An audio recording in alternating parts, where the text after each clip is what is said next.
is around about 50 to 15%, for instance.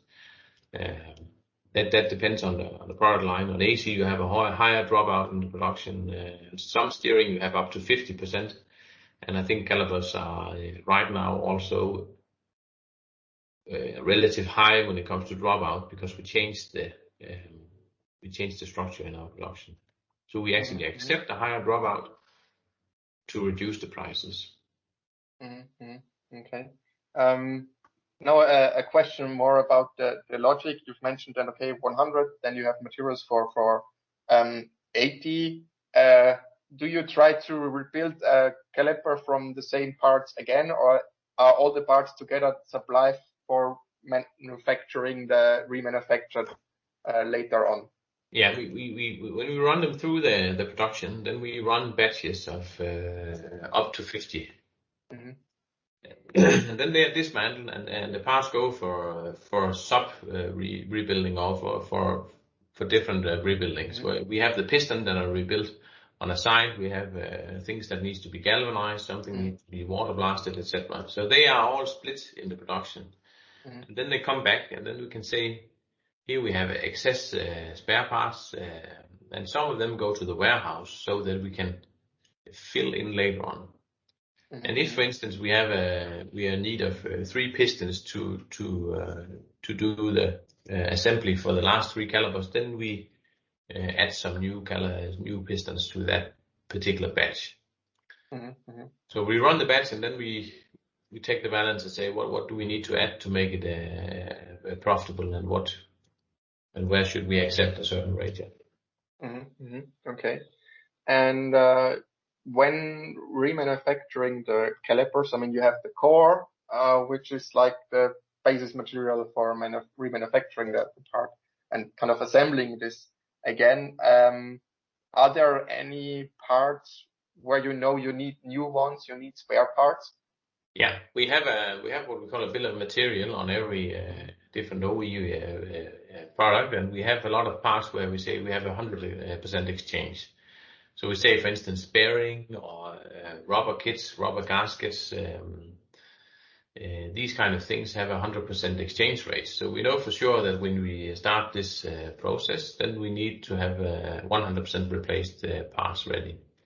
And then we also know for each line that, for instance, the pistons have an exchange rate of 10% or 30% or 50% on each particular part level.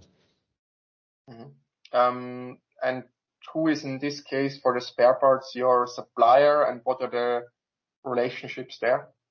The relation with the spare parts suppliers is a little bit out of my scope, but the spare parts suppliers come from different parts of the world.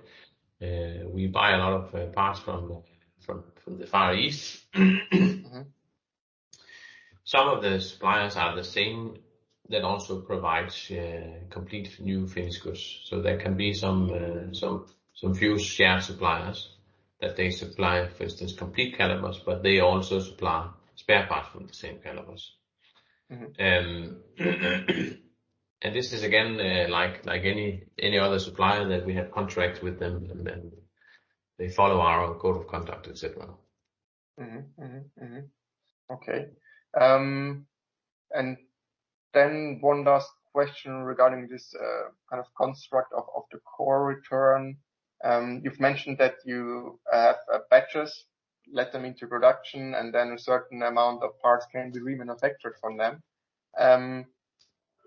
What's happening if you don't have enough cores to fulfill an order? Do you buy kind of complete new brake calipers to fulfill this order somehow to your customer, or do you somehow try to acquire on the market like replacement parts for certain parts where you don't have enough, and then build in new parts into your brake calipers in order to fulfill the order? So what's the ideal strategy? For both spare parts as also for the finished goods, then we're operating with a minimum stock, a buffer stock, you can say, where we always should maintain this amount of spare parts or this amount of finished goods in stock. If we cannot maintain enough core for production, for instance, then we initiate a purchase of new finished goods to be ready when the customer is ordering. So we should theoretically always be able to supply the customer, or that's what we thrive for. And if we cannot supply by our own production, then we need to supply by finished goods purchase. And that happened in around about 10% of the sales we have is supplied from external. It could also be that there's a technical problem that leads us to buy external parts because we're simply not able to remanufacture it. It could be due to construction or the quality of the core. It could be a lot of different issues. And for finished goods, who is then your supplier? Are you buying from the OE or? We do buy a little bit from OE through these different channels. You can say, I wouldn't call them unauthorized, but these different channels, the OE, they know they exist and they accept, and they turn the blind eye to that and accept that there is a certain flow there. But the majority is also import here from Far East due to price and quality as well. Okay. And yeah, the last questions I have now are a bit more about, I would say, supply chain and the logistics idea behind the core return. So how do you actually get the cores to your facility, and who is responsible for arranging the shipments? I mean, is it your own trucks? Who is coordinating this, and how is it done?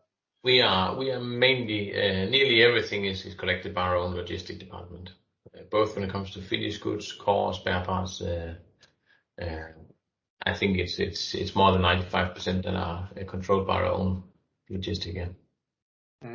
And in case the OE is supplying, is it again you who has to make sure that you get the part from the OE, or is the OE kind of dropping the things? I think we are arranging it. They ask us, our customers and our suppliers, they send a pickup request and say, we have the goods ready, please arrange the collection. And that goes for spare parts, cores, and also OE and independent aftermarket customers. Okay.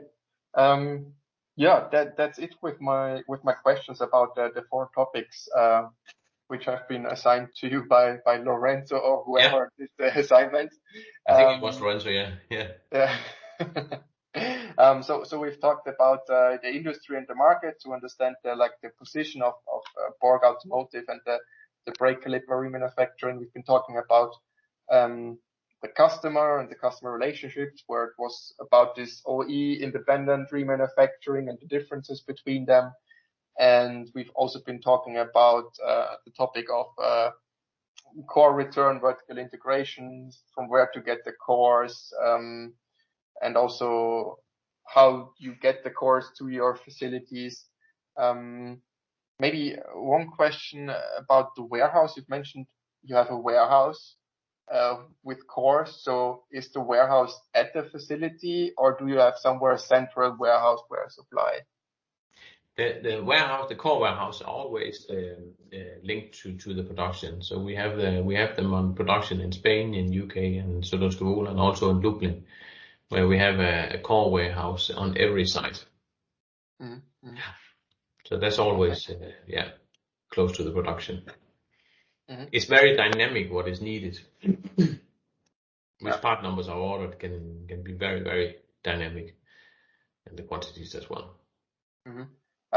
How challenging is it for you as an organization to have such a big stock level? You've mentioned you have to have several cores in your warehouses. Is this like a financial burden to have that many cores in the warehouse, or are they anyway cheap because old? I don't know.